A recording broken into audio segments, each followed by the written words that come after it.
እነዚህ መሰረት አድርገን ስናስብ ማንቸስተር ዩናይትድ አንድ 6 ቁጥር ብቻ አይደለም ሊያስፈልገው የሚችለው ተጨማሪ 2 ተጫዋቾችም ሊያስፈልገው ይችላል 6 ቁጥር ቦታ ላይ አንድ ጥራት ያለው አንደኛው ደግሞ ኮምፒት ሊያደርግ የሚችል ወደፊት ሊመጣ የሚችል አይነት ተጫዋች ሊጠቀሙ ይችላል ሶ ባሌባና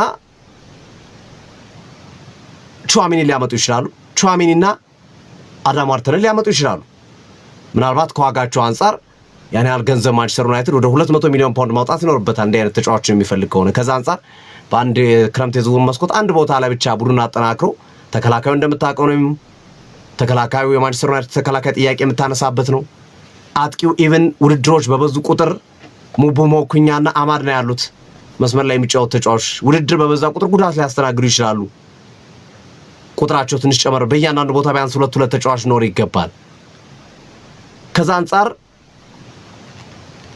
ያላቸውን ገንዘብ አብቃቅቶ ከመጠቀም አንፃር የሚወስኗቸው ውሳኔዎች የሚጠበቁ ቢሆንም ግን ጥያቄ በሌለው መንገድ በኔ እምነት ማንቸስተር ዩናይትድ በሚቀጥለው ዝውውር በጣም ጥራት ያለው የ6 ቁጥር ሚና ተጫዋች ያመጣል ቹዋሚኒም በለው ኤሊዮት አንደርሰንም በለው ሌላም 6 ቁጥር ተጫዋች ያመጣል ስለዚህ ትኩረታቸው ግን አሁን ቹዋሚኒ ላይ አድርገዋል ቅድም ያልከው ግርምሾው ወጣው ማኑኤል ኡጋርቴ የሚቀጥል አይመስልም አንድ ሁለት እዛ ቦታ ላይ 6 ቁጥር ሚና እየተሰጣቸው የሚጫወቱ የተለያዩ ተጫዋቾች አሉ ካዝሚሮ ማይለቀል ባሙት መጨረሻ አሳውቃልኩስ ስለዚህ ካዝሚሮ ማኑኤል ኡጋርቴ የኮቢ ሜኖን በእርግጠኛነት ይለቃሉ ማለት ሞኝነት ነው እሱ አይነካ ስለዚህ ከሁለቱም ተጫዋቾች የሚያጣ ይሆናል ማኑኤል ኡጋርቴና ካዝሚሮ የግድ አንድ ተጫዋች ከመጣ ማለት ነው ይሄን ነገርም አብረን እንደ ሐሳብ ለመጥቀስ ያክል ነው ሶፊ ትክክል ነው ግርምዬ ቅድም ያነሳው የሪያል ማድሪድ ጉዳይ በትልቁ ከሚነሱ ነጥቦች መካከል የምንገልጻቸው ናቸው ሪያል ማድሪድ ማንቸስተር ዩናይትድ እና ሪያል ማድሪድ ያላቸው ግንኙነት ጠንካራ መሆን መልካም መሆን ከዚህ በፊት ባላቸው ግንኙነቶች ላይ አለመጎረባበጣቸው በዲማሪያ ዝውውር በካዝሜሮ ዝውውር በሌሎችም ዝውውሮች ላይ በጥሩ መንገድ የሚሄዱ ናቸው የክርስቲያኖ ሮናልዶን ዝውውር ጨምሮ ክርስቲያኖ ሮናልዶ ወደ ማድሪድ ነው ከማንቸስተር ዩናይትድ ለቆ የሱን ዝውውር ጀምሮ ግንኙነታቸው የሻከረ አይደለም ጥሩ ግንኙነት ነው ያላቸው ስለዚህ አሁን ሪያል ማድሪድ ቹዋሚኒን የመሸጥ ፍላጎት ካለው አይ ማንቸስተር ስለሆነ አልሸጥም የሚልበት እድል አይኖርም ካላቸው ጥሩ ግንኙነት አንፃር ይሄ አንዱ ፖዚቲቭ ነገር ነው ወይ መልካም ነገር ነው ያላቸው መልካም ግንኙነት ኢቭን ኦፈር ሊያደርጉ ይችላሉ አስፈርሙት ወሰዱት የተጫዋችኛውን አንፈልገውም የሚፈልገው ክለብ መውሰድ ይችላል ብሎ ሲያቀርቡ መጀመሪያ ብዙ ጊዜ ክለቦች ምን ያደርጋሉ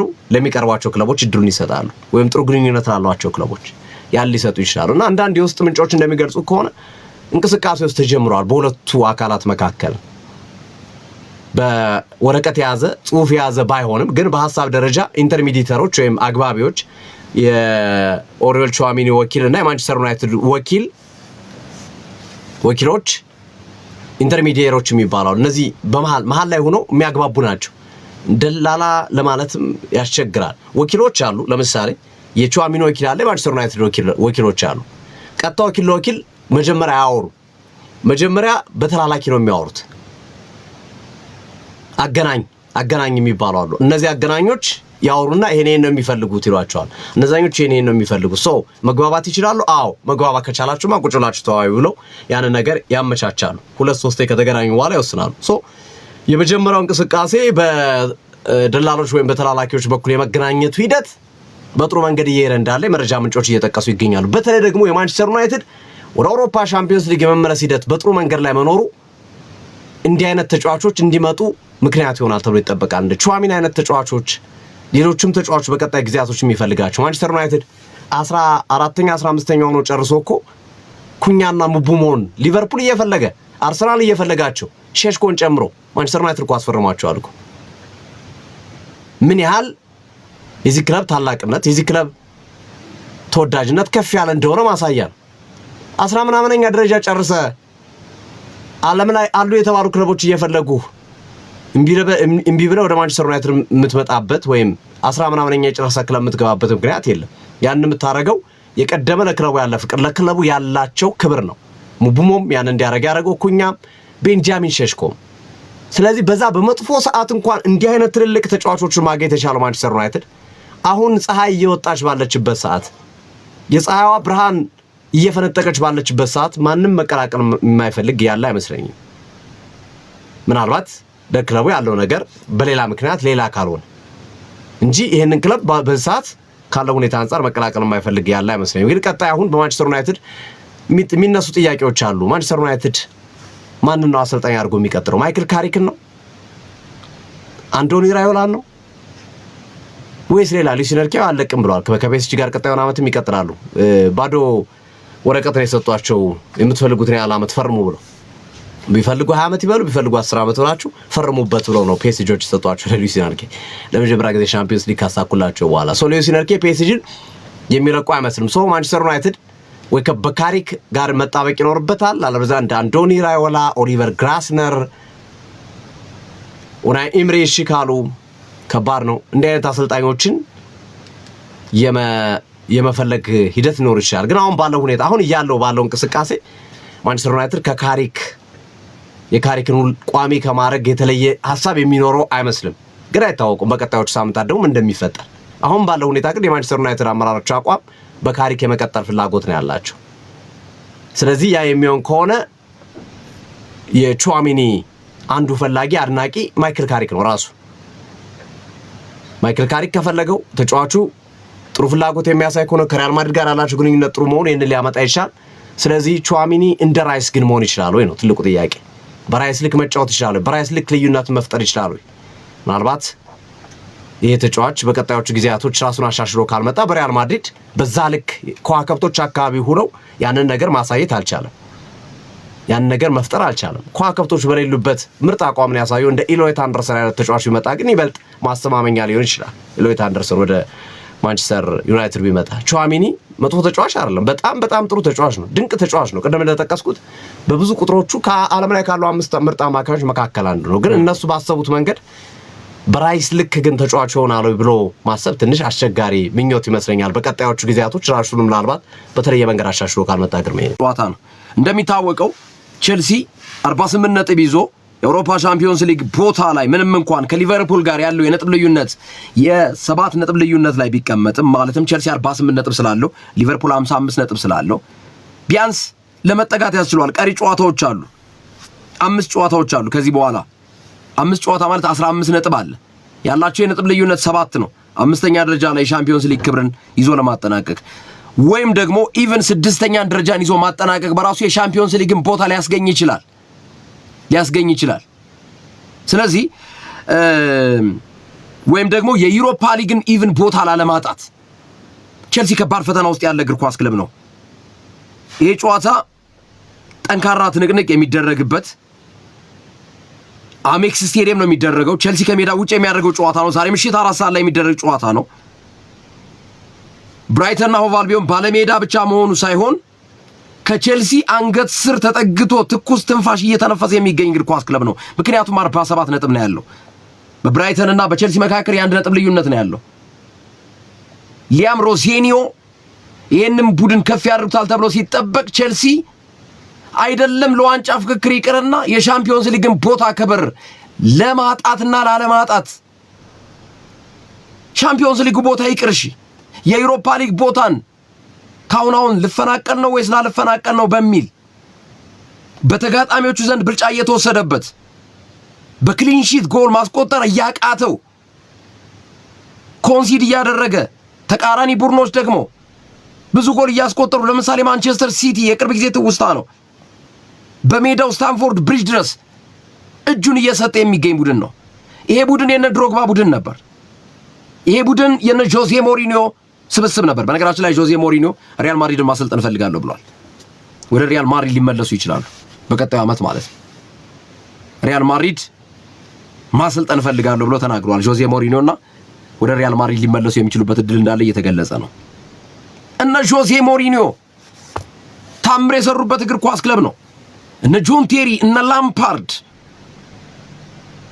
እነ ዲዲዬ ድሮግባ፣ እነ ማሉዳ ስንቱን ቼልሲ እኮ ያላሳየን ኮከቦች አልነበረም። ግን አሁን ቼልሲ መሃል ሰፋሪ ሆኗል። ኢንዞ ማሬስካ የተሻሉ አሰልጣኝ ነበሩ። የዓለም ዋንጫን አሳክተዋል ከቼልሲ ጋር ለመጀመሪያ ጊዜ በክለቡ ታሪክ ውስጥ ብቸኛው የዓለማችን ክለብ ሁሉንም ዋንጫ ጠቅልሎ የወሰደ እግር ኳስ ክለብ ቼልሲ ነው። ግን የቼልሲ የሰሞኑ መንሸራተትና ውጤት ማጣት በጣም አሳሳቢ ሆኗል። ይሄ ቡድን ከአውሮፓ መድረክ እያፈገፈገ ነው። ይሄ ቡድን የድሮ አስፈሪነቱ አሁን ላይ ግርማ ሞገሱ ጠፍቷል። ቼልሲ ተላጭቷል። የተላጨ ክለብ ሆኗል። ይሄ አንዳንዴ ድንገት አንዳንድ ሰው ጸጉሩን ይለጭና ጸጉሩን ተላጭቶ ባንዴ ምድረ በዳ የሚመስል ሁኔታ ታይበታል። ፊቱ ጭር ይላል፣ በቃ ፊቱ ይከሳል። ወይም ደግሞ ጭንቅላቱ ላይ ድንገት የሆነ በሆነ ምክንያት በቃ ጸጉሩን ይላጫል። የተለየ ገጸ ባህሪ ይኖረዋል። አሁን ቼልሲ ልክ እንደ ትኩስ ጸጉር እንደተላጨ ሰው አይነት ባህሪ ነው ያለው። አያስፈራም። ቼልሲ መግጠም ለተጋጣሚ ቡድኖች በጣም ቀላል ሆኗል። ስብስቡን ተመልከቱት፣ በምን ያህል ብር እንዳመጣቸው። እነ ኢንዞ ያሉበት ቡድን ነው። እነ ኬሲዶ ያሉበት ቡድን ነው። እነ ጆ ፔድሮ ያሉበት ቡድን ነው። እነ ኢስቴቫኦ ያሉበት ቡድን ነው። እና ምንድነው ቼልሲ ቤት ውስጥ ያለው የሚለው ጉዳይ በጣም የሚያሳስብ ነው። ዛሬስ እንዴት ይወጣው ነው? አሁን እኮ ስጋት ሆነ ለቼልሲ ደጋፊዎች። እንደው ዛሬስ ደግሞ በስንት ጎል እንሸነፍ ነው አይነት ነገር ሆነ እኮ ነው። ወይስ አቻ እንወጣለን ሆነ እኮ እናሸንፋለን የሚል ስነ ልቦና ጥንካሬ በደጋፊዎቹ ዘንድ እንዲያጡ አስደርጓል ቼልሲ። ስለዚህ በአንድ ነጥብ ልዩነት ያሉት ብራይተንና ቼልሲ የሚያደርጉት የጨዋታ መርሃ ግብር ዛሬ ብራይተን ካሸነፈ 50 ነጥብ ይገባል። ቼልሲን ያፈናቅልና 6ኛ ደረጃ ላይ ይቀመጣል ብራይተን ማለት ነው። ቼልሲ ደግሞ ከተሸነፈ ብሬንፎርድና በርማውዝ ደግሞ አጠገቡ ሆኖ 48 ነጥብ ይዞ አጠገቡ ነው ደግሞ ያሉት ደግሞ ሌላ ደግሞ ስጋት ደግሞ ማለት ነው።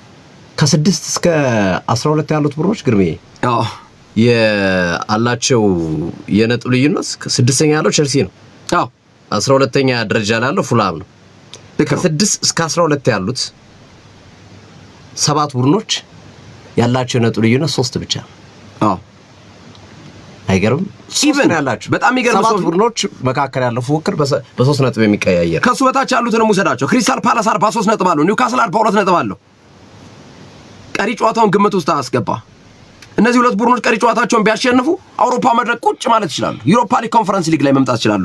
እስከ 14ኛ ደረጃ ላይ የተቀመጡት እግር ኳስ ክለቦች በአውሮፓ መድረክ የመሳተፍ ቦታ አላቸው። ማክሰኞ ቀን በሚደረጉ ጨዋታዎች ባለፉት 6 ጨዋታዎች በ5ቱ 2 እና ከዛ በላይ ጎሎችን አስተናግዷል ቼልሲ። ብራይተን ያለፉትን 2 የሊጉ ጨዋታዎችን ከቼልሲ ጋር አሸንፏል። ከዚህ በፊት በ19 ጨዋታ ነበረ 2 ጨዋታ ማሸነፍ የቻለው። አሁን ግን ከ2 ጨዋታ 2ቱን አሸንፏቸዋል። ባለፉት 5 የፕሪሚየር ሊግ ከሜዳ ውጭ ጨዋታ ብራይተን አልተሸነፈም። ባለፉት ወደ አሜክስ መጥቶ ቼልሲ ካረጋቸው 3 ጨዋታዎች በ2ቱ ተሸንፏል። ካለፈው 2022-23 ወይም ከ2 ዓመት በፊት ጀምሮ ብራይተን ከቼልሲ ጋር ካረጋቸው 7 ጨዋታዎች በ6ቱ 2 እና ከዛ በላይ ጎሎችን ማስቆጠር ችሏል። በአስገራሚ ሁኔታ ቼልሲ ብራይተን ላይ 2 ጊዜ ቀድሞ ጎል አስቆጥሮ 2 ጊዜም ተሸንፏል። ቀድሞ ባስቆጠረባቸው ጨዋታዎች ቼልሲ ተሸንፎ ተመልክተዋል። ብራይተን ባለፉት 9 የሜዳ ላይ ጨዋታው በአቨሬጅ 1.8 ጎሎችን በየጨዋታው ያስቆጥራል። በ9 ጨዋታ 16 ጎሎችን አስቆጥሯል ተቃራኒዎቻቸው ላይ። አስደናቂ ቁጥር ነው ይሄም ቁጥር። ስለዚህ ብራይተን ነገሮች በተስተካከሉበት ሰዓት ቼልሲን ያገኘበት ጊዜ ይመስላል። ብራይተን ጥሩ በሆነበት ጊዜ ቼልሲን አግኝቶታል። ለዛ ነው ይበልጥ ለቼልሲ ጉዳዩን አስቸጋሪ የሚያደርገው። አንድ ነገር መናገር ይቻላል። በዛሬው ጨዋታ ቼልሲ ከተሸነፈ የአውሮፓ ሻምፒዮንስ ሊግ እንደተሰናበተ ነው የምቆጥረው። ምክንያቱም ዛሬ ከተሸነፈ ማለት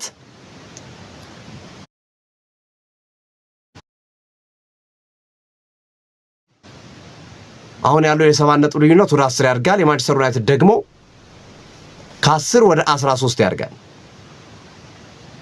የሚቀሩት 4 ጨዋታዎች ናቸው የሚሆኑት። ያ ማለት ያበቃል ማለት ነው ነገሩ ከወዲሁ።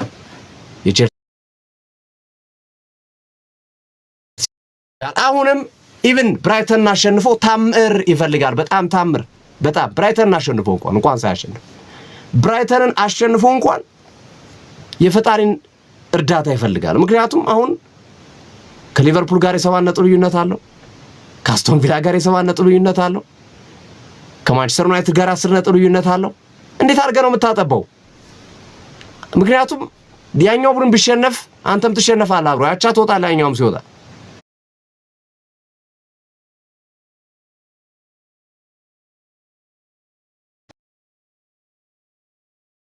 ከተሸነፈ የቻምፒዮንስ ሊግ ቦታን ይርሳው ግርሜ። ለዩሮፓ ሊግ ምናልባት መሞከር ይችላል። ኢቭን ዩሮፓ ሊግ አስቸጋሪ ነው የሚሆንበት።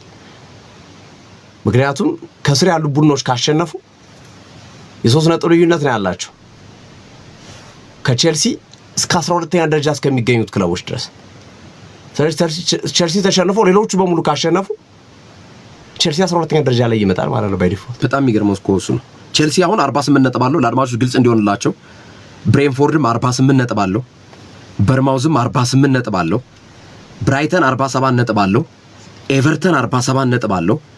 ሰንደርላንድ 46 ነጥብ አለው። ስለዚህ ቼልሲ ዛሬ ተሸንፎ ያው ብራይተን ካሸነፈ 6ኛ ይመጣል ቀጥታ። ከዛ ብሬንፎርድ በርማውዝ 48 ነጥብ ስላላቸው፣ ኤቨርተን 47 ስላለው፣ ሰንደርላንድ 46 ስላለው ቀጣዩን ጨዋታ ካሸነፉ ቼልሲ ተምዘግዝቆ 12ኛ ደረጃ ላይ ቁጭ ይላል ማለት ነው። ለዛ ነው የዛሬ ምሽቱ ጨዋታ ከባድ ነው የምንለው። ሶፊ ለማጠናከር ነው የገባው። በጣም አሪፍ ግርምዬ። ወደ ቀጣዩ መረጃ እንግባ። አጋሮቻችን እንቁናንስ በትክክል አጋሮቻችን እንቁናንስና ወደ ፓትሪስ ኤቭራ አስተያየትና አርሰን ቪንገር ሁለቱ በተለያየ አቅጣጫ ወይም የተለያየ አውድ ያለው አስተያየት ሰጥተዋል። እሱን አያይዘን የቡካዮ ሳካ ከጉዳት መመለስንም እንቃኛለን። አጋሮቻችን የኢትዮጵያ አእምሮ ንብረት ባለስልጣን የዘንድሮው የ2018 ዓ.ም የኢትዮጵያ የአእምሮአዊ ንብረት ቀን አእምሮአዊ ንብረትና ስፖርት በሚል መሪ ቃል እየተከናወነ ነው። 3 ጥያቄዎች አቅርበናል። በኢትዮጵያ ፕሪሚየር ሊግ ነው ማለት ነው። እንደዚሁም ዝቅተኛ ነጥብ ይዞ ሻምፒዮን ነው ክለብ ነው። በስንት ነጥብ የሚሉትን 97-60 ላይ መመለሳችሁን ቀጥሩ። ሳምንቱ ሙሉ ነው የተለያዩ ጥያቄዎችን እየጠየቅን የምንቀጥለው እስከ ዓርብ ድረስ ተሸለሙ እንለውታለን። የገንዘብ ሽልማቶች የኢትዮጵያ አእምሮአዊ ንብረት ባለስልጣን በሳምንቱ ሙሉ አንደኛ ያወጣውን ይሸልማል። ከ1 እስከ 4 ሲወጡት ይሸለማሉ። በዚህ አጋጣሚ ይህን ለመግለጽ ያህል ነው። ዶክተር መቤት ጥርስ ሕክምና ማዕከል ጎራ ብለው ዛሬውን የጥርስ ችግር ካለ ለህመሞ መፍትሄ ያገኙ። የነርቭ ችግር ካለ፣ የሚተከል ጥርስ ካለ፣ ኢምፕላንቲንግ ብሬስ ማሰራት ከፈለጉ ሁሉም እጅግ ዘመናዊና ደረጃውን በጠበቀ በካድካም ቴክኖሎጂ ሕክምናው እየተከናወነ ይገኛል። በራሱ ህንፃ ላይ መገኘቱ በራሱ ህንፃ ላይ መስራቱ ደግሞ የቤት ኪራይና መሰል ነገሮች ስለሌለበት አገልግሎቱን ረከስ ባለ ወይም ደግሞ ለህብረተሰቡ ተመጣጣኝ በሆነ ዋጋ እየሰጠ ነው የሚገኘው። ከውጭ ሀገር በመምጣት ጭምር ይታከማሉ። ምክንያቱም ብቸኛው የካድካም ቴክኖሎጂ ባለቤትና ዓለም አቀፍ የጥርስ ህክምና በኢትዮጵያ መስጠት የሚችለውን ቴክኖሎጂ በመያዙና እሱንም ሰርቲፊኬት በመቀበሉ ከውጭ ሀገር ጭምር እየመጡ ይታከማሉ። ሀገር ውስጥ ያሉ የኤምባሲዎች የተለያዩ ድርጅቶች ላይ የሚሰሩ ምርጫቸው ዶክተር መቤት ጥርስ ህክምና ማዕከል ነው። 0911449917 ላይ ደውሉ።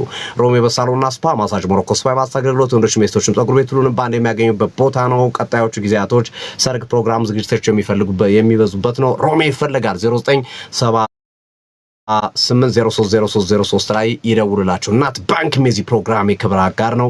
ይመቻችሁ ያላችሁ ይገኛል። ማሚስ ሀቅ ፍራሽ አሁን ወገቤን ታመምኩ፣ እንቅልፍ መነሳት አልቻልኩም፣ ተቸገርኩ በፍራሹ ምክንያት ማለት ቀርቷል። ምክንያቱም ማሚስ ሀቅ ፍራሽ በልዩነት ምርጥ ፍራሽ አምርቶ አቅርቧል። በአዲስ አበባና በተለያዩ የክልል ከተሞችም እያከፋፈለ ይገኛል።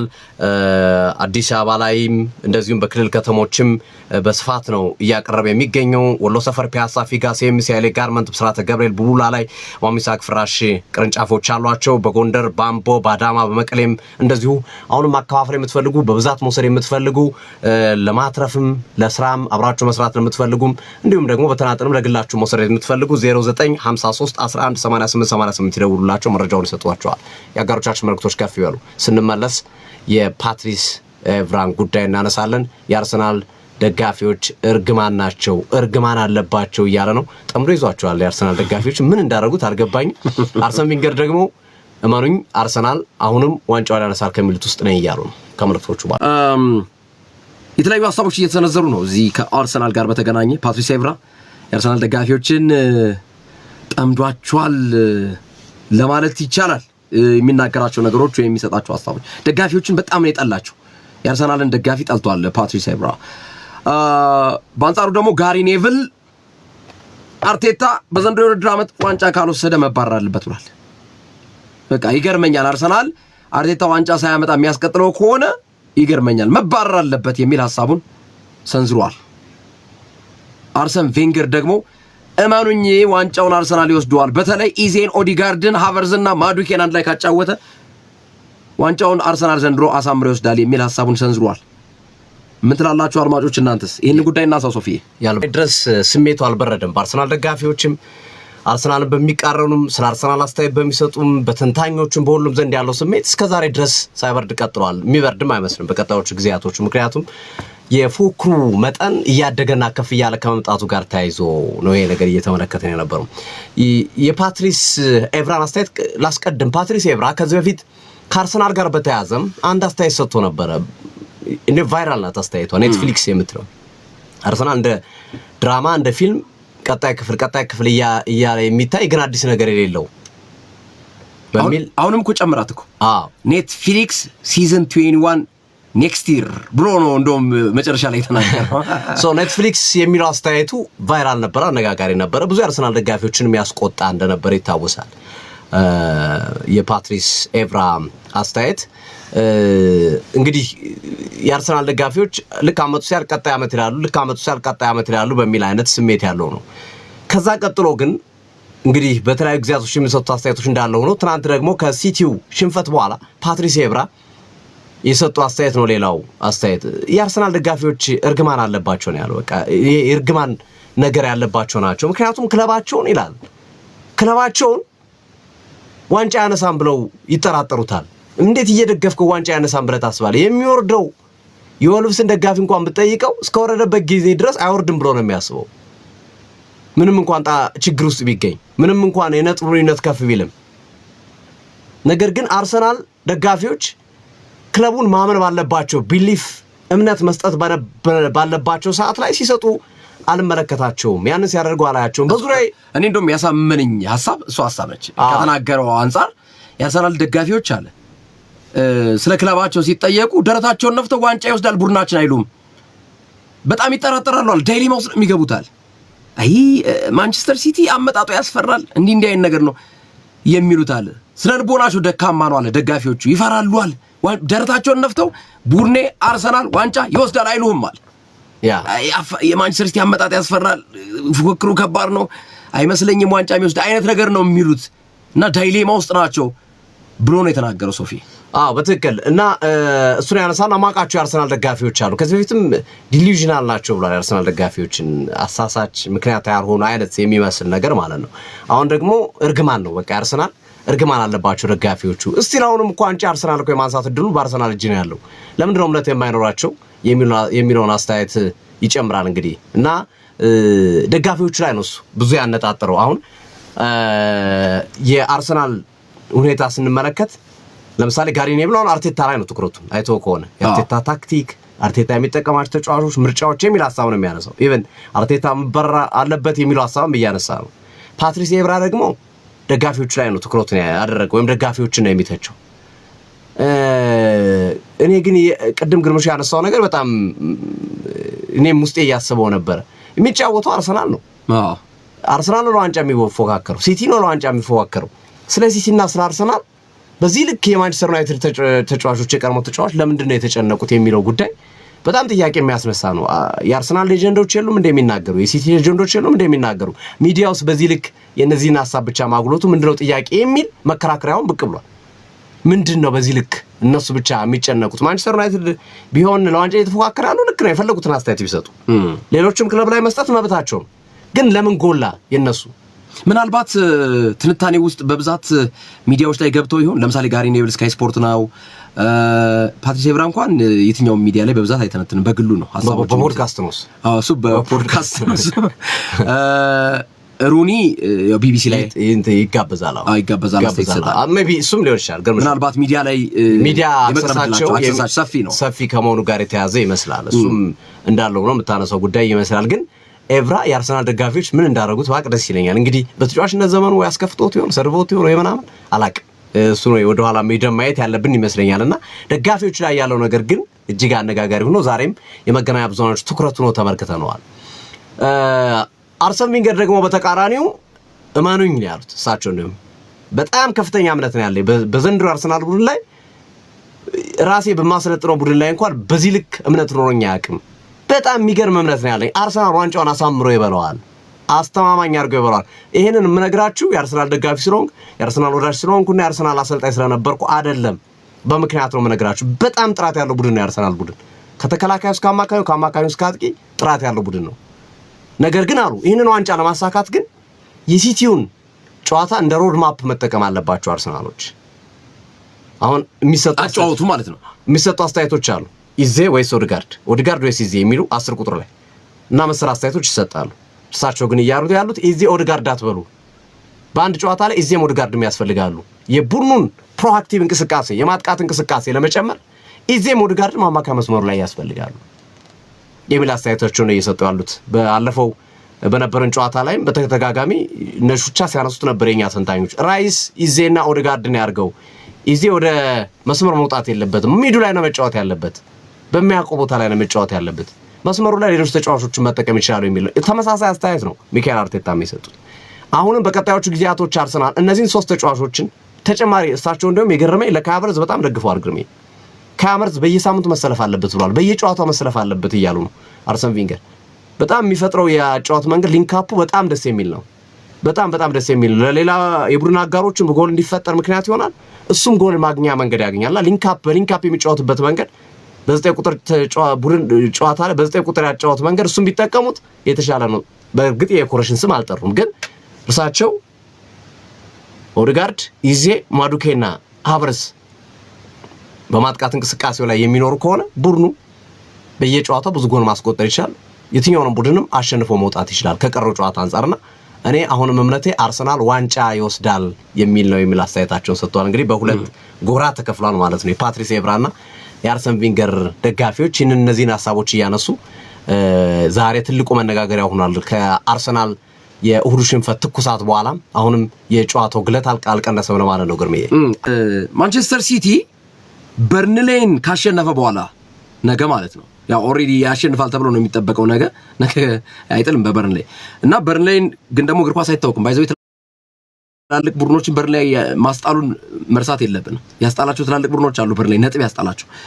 ግን ኦኬ በርንሌይን ካሸነፈ በኋላ ሲቲ አርሰናል ኤክስትራ ተጨማሪ ጨዋታዎችን ያደርጋል። ተከታታይ ነው የሚያደርገው። ከማን ጋር? ከኒውካስልና ከፉላም ጋር ቀድሞ ነው የሚጫወተው። ሁለቱንም ካሸነፈ እንደገና የ6 ነጥብ ልዩነት ማምጣት ይችላል። ግን ሲቲ በኤፍኤ ካፕ ምክንያት 2 ተስተካካይ ጨዋታ ይኖረዋል ማለት ነው። ይሄ ምናልባት ተጽዕኖ አይኖረውም በአንድ ቡድን ላይ የመኖር እድሉ ሰፊ ነው ብዬ ነው የማስበው። አርሰናል ካሸነፈ ሲቲ ላይ ተጽዕኖ ይፈጥራል። አዎ አርሰናል ከ6 ነጥብ ካደረገ ሁለቱ ለሲቲ አድቫንቴጅ ከተሸነፈማ ምን ለሲቲ አድቫንቴጅ። በነገራችን ላይ መርሳት የሌለብን ነገር አርሰናልን በመሃል አትሌቲኮ ማድሪድ አለበት። እነ ኤቨርተንን ቢያገኝ ብለህ አስብ። ከባድ ነው። ካወጡት ተናክሮ እኮ በርናንዶ ሲልቫ እኮ በዚህ ዓመት እንደ እሁዱ የአርሰናል ጨዋታ ጉልበት ያወጣንበት ደም የሰጠንበት ጨዋታ የለም አለ በርናንዶ ሲልቫ ተናግሯል። ምንም በዚህ ልክ ኢቭን ፔፕ ጋርዲዮላ በዚህ ዓመት እንደ አርሰናል የከበደን ቡድን የለም። በቃ በጣም የሚገርም ቡድን ነው አርሰናል ነው ያነሱት እርሳቸው። የበቀደሙ ጨዋታ እውነት ለመናገር አርሰናልም ጥሩ የነበረበት ነው። ማንቸስተር ሲቲም የተፈተነበት ነው። ልክ ነው፣ ተፈትኗል። ጫና ለማድረስ በተለይ የመጨረሻዎቹ ደቂቃዎች ላይ የአርሰናል ጨዋታ በጣም ከፍተኛ እንቅስቃሴ አለም። የነገው በርንሌይ ጨዋታ ሲቲ እንደው በጠባብ ውጤትም ቢሆን ማሸነፍ እንደውም በሰፊ ውጤት ያሸንፋሉ ብዬ ገምታለሁ። እኔ ምናልባት ያሸንፋል ግን የበቀደሙ ኃይል ስለወጡ ብዙ ጎል የማስቆጠር ድራቸው ሊቀንስ ይችላል። አዎ ዴፊኒትሊ እሱ ጥያቄ። ያሸንፋሉ ግን በጥቂት ጎል ልዩነት የማሸነፍ እድል አላቸው ነው። ምክንያቱም እሁድ ዕለት ያወጡት ጉልበት አይደለም ማንቸስተር ሲቲዎች ማለት ነው። ግን አሁን አርሰናል ኒውካስልን ቅዳሜ ገጥሞ መሀል ላይ ኦፍ ኮርስ ቻምፒዮንስ ሊግ አለ። ግን ተመልሶ ቀድሞ አርሰናል ነው ፉላም በመግጠም የሚጀምረው። ማንቸስተር ሲቲ ደግሞ ሰኞ ቀን ነው የሚጫወተው አርሰናል ከተጫወተ በኋላ ማለት ነው። ስለዚህ አርሰናል ሁለቱን ካሸነፈ የ6 ነጥብ ልዩነት ጋፑን ማስፋት ይችላል ነው ተመልሶ እንደገና። ግን ያ ማለት ደግሞ ሲቲ 2 ቀሪ ጨዋታዎች እንዳሉት መረሳት የለበትም።